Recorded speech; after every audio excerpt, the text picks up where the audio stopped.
25শে জুলাই রাত্রি অনুমান 10টা নাগাদ এটাই থানাধীন কৈলাসবাড়িতে একটা মারামারির ঘটনা ঘটেছিল। সেখানে ড্যানিয়েল দেববর্মা এবং কাথার দেববর্মা দুজনকে খুব ব্রুটালি মারা হয়েছিল। সেই ব্যাপারে 3 জনের বিরুদ্ধে একটা কেস রেজিস্টার হয়েছিল সিধাই থানায়।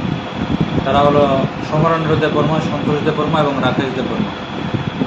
যাদেরকে মারা হয়েছিল তাদের মধ্যে থেকে একজন ড্যানিয়েল দেববর্মা গত 1/8 এই মাসের 1 তারিখে জিবি হাসপাতালে মারা যায়।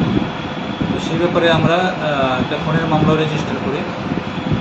তো সেই মামলায় যারা আসামি ছিল তারা পলাতক ছিল। তাদের মধ্যে 2 জনকে আজকে আমরা অ্যারেস্ট করেছি। তাদের নাম সমরেন্দ্র দেববর্মা এবং সন্তোষ দেববর্মা। তারা কি মূল অভিযুক্ত? মূল অভিযুক্ত, এফআইআর নাম ছিল তাদের। আর কেউ কি যুক্ত আছে? আরেকজন আছে রাকেশ দেববর্মা, সে এখনও পলাতক। স্যার, 2 জনকে আপনারা কোথা থেকে গ্রেপ্তার করতে সফল হলেন?